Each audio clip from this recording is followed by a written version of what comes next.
Paul Dismang again, right here in Springfield, Missouri.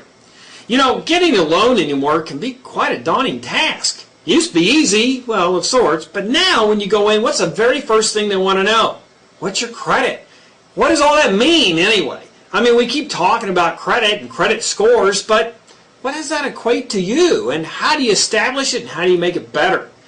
Well, right now, they basically look at it kind of like this. If you've got a credit score of 700 or higher, it's considered to be exceptional or great credit. And quite frankly, you can get just about any kind of loan you want. If your credit score is around 620 or higher, they kind of look at it as, well, it's all right. And if you're going to live in the home, then they'll probably make you the loan and have no problems. But if you're doing it for investment purposes and you're going to be renting the property, they're going to want at least, at a minimum of around 680 or higher. And this is most lenders. Some may even be more restrictive than that. The reason for that is the fact that investment property are considered to be a lot higher risk. Since you're not living in the property and maybe the property doesn't rent and maybe the expectations aren't quite there, that's where they get a little nervous. So they want to make sure that their investment in you and that loan is well taken care of. Now, if your credit score isn't that good and yet you still want to get a loan, how do you reestablish it? I'm going to give you some tips about exactly how to do that. First of all, if your credit is low, you absolutely, for the most part, want to make sure that your payments are always on time. Now, I know that seems kind of silly and, well, you know, no-brainer for everybody, right?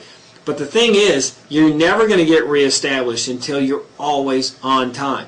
From rent, utilities, credit card, car payments. As soon as you start making everything on time, you will get it reestablished. Now, that's kind of obvious, I know, and we address that one first.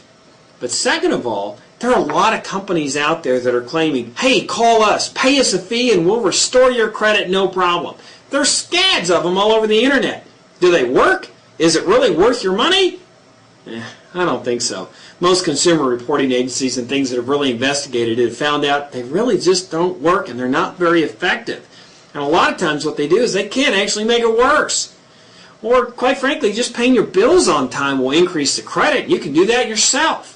So there is no easy road to this.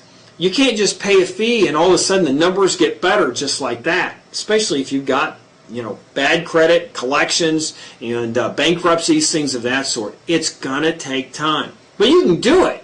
You just got to stay the course. A couple things you can do also is, for example, you can have auto deductions of your payments out of your paycheck, so you never miss a payment. You can set that up with your lender or your bank where they automatically deduct it so you know it's always on time and you don't have to worry about it. You can consolidate high-interest type loans. If you've got several credit cards out there or several loans, you can consolidate those potentially into a little bit lower rate, which will make it a little bit easier on the payment. And in addition to that, you can keep it on time. That's a real important thing. The other thing is when they look at credit scores, and this affects your credit, is how much available balance or money that you could borrow. If you got a credit card, for example, with a $15,000 or $10,000 or even $20,000 credit limit, even if you may only have $3,000 or $4,000 or $5,000 on it, it affects your credit.